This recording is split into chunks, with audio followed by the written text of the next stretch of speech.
Sarà Francesco Peghin, candidato per il centrodestra alle comunali di Padova, a sfidare invece il candidato per il centro-sinistra Sergio Giordani. Sfida dunque tra due imprenditori.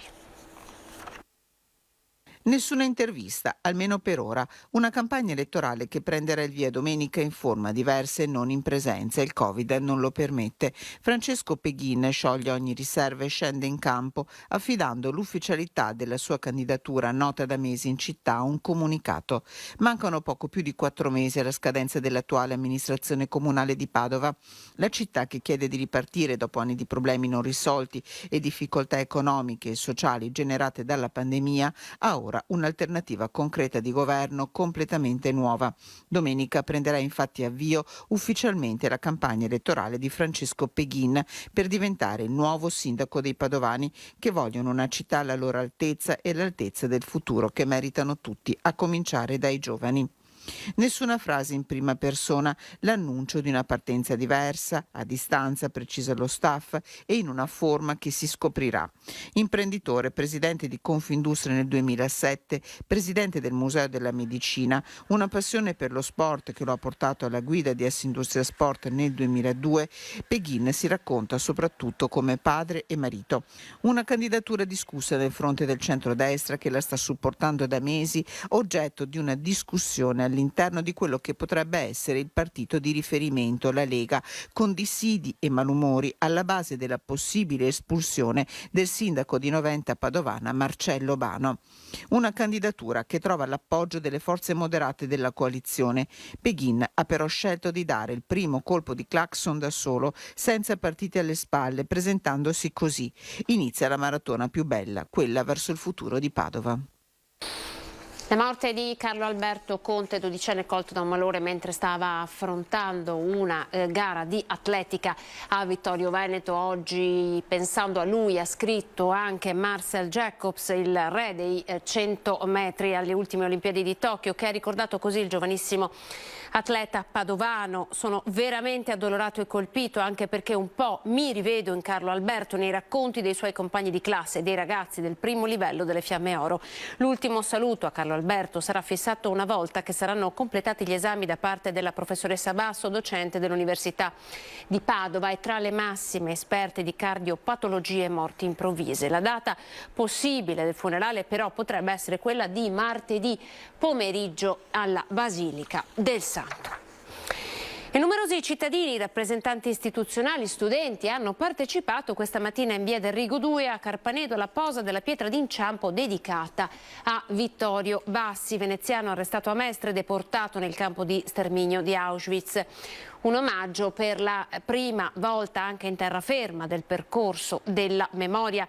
Alle cerimonie, insieme alla Presidente del Consiglio Comunale Damiano, erano presenti anche gli assessori Laura Besio, Renato Boraso, Paolo Navarro Dina, vicepresidente della comunità ebraica, i presidenti inoltre i rappresentanti dell'ANPI. Anche Mestre da oggi fa parte della rete delle città della memoria, che in tutta Europa sono 1200 per una totale di 70.000 pietre d'inciampo. Dunque siamo in via del Rigo 2 a Carpanedo per la posa della prima pietra d'inciampo. A Padova ora al Centro Culturale San Gaetano, vernice per la mostra di Goldin. Il sindaco Giordani, siamo orgogliosi di averlo a Padova. Nostalgia di Treviso. Treviso è sempre la mia città, ma insomma poi il lavoro, come sappiamo, si è svolto anche altrove, quindi nessun problema. Non si sbilancia Marco Goldin alla presentazione del suo ultimo progetto culturale in collaborazione con il Comune di Padova. 2 anni di lavoro con Palazzo Moroni nella difficoltà del contagio sono stati davvero pesanti per il curatore di questo nuovo progetto che si discosta dalla consueta linea degli espressionisti. 75 opere di una storica fondazione svizzera, distribuite in 6 sezioni nelle 8 sale del centro San Gaetano nella centralissima padovana via Altinate. Una mostra che è soprattutto una grande fonte di conoscenza. Perché stiamo parlando di non pittura francese, ma stiamo parlando di arte tra la Svizzera e la Germania dalla fine del Settecento all'inizio del Novecento.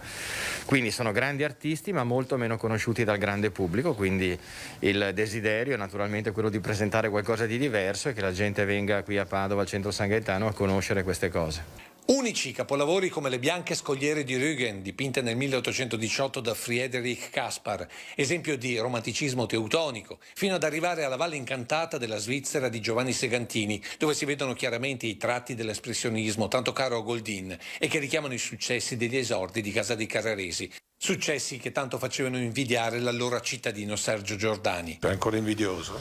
Devo dire che è invidioso, nel senso, come fa ad avere certe città che sono come la nostra, come fa ad avere personaggi come Marco Godin, per cui era un sogno avere Marco Godin, un sogno che si è realizzato. Goldin però dopo questo biennio torna, come si dice, sul mercato e non è detto che Treviso non possa sposare il suo nuovo progetto sulle geografie pittoriche europee che ha visto Padova luogo del primo capitolo. Il futuro dovrete chiederlo al sindaco e all'assessore alla cultura. Io con questa mostra chiudo il mio accordo biennale con la città e poi per il futuro si vedrà. Era il nostro ultimo servizio, siamo al meteo, grazie intanto per essere stati ancora una volta in nostra compagnia. Dopo di noi l'informazione dal territorio veneziano, arrivederci.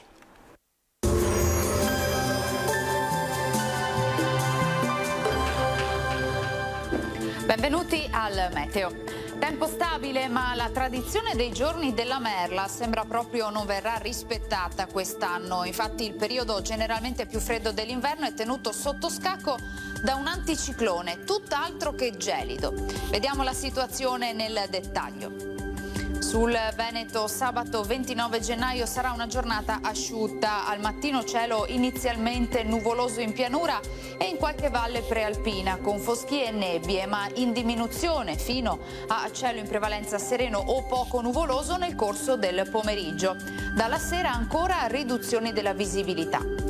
Temperature stazionarie o in lieve aumento, ma comunque sempre relativamente miti per la stagione, minime tra -2 e 0 gradi, massime sui 7-8 gradi.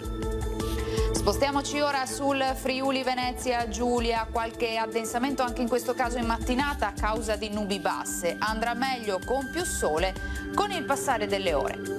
Temperature minime tra lo 0 e i 3 gradi, massime sui 7-10 gradi. Infine diamo uno sguardo alla situazione del Trentino Alto Adige, dove avremo un ampio soleggiamento dappertutto, non sono attese piogge, il cielo sarà sereno o poco nuvoloso. Temperature minime intorno a -3, -1 grado, massime sugli 8-9 all'incirca. Dal meteo di Antena 3 per ora è tutto, grazie per l'attenzione, arrivederci.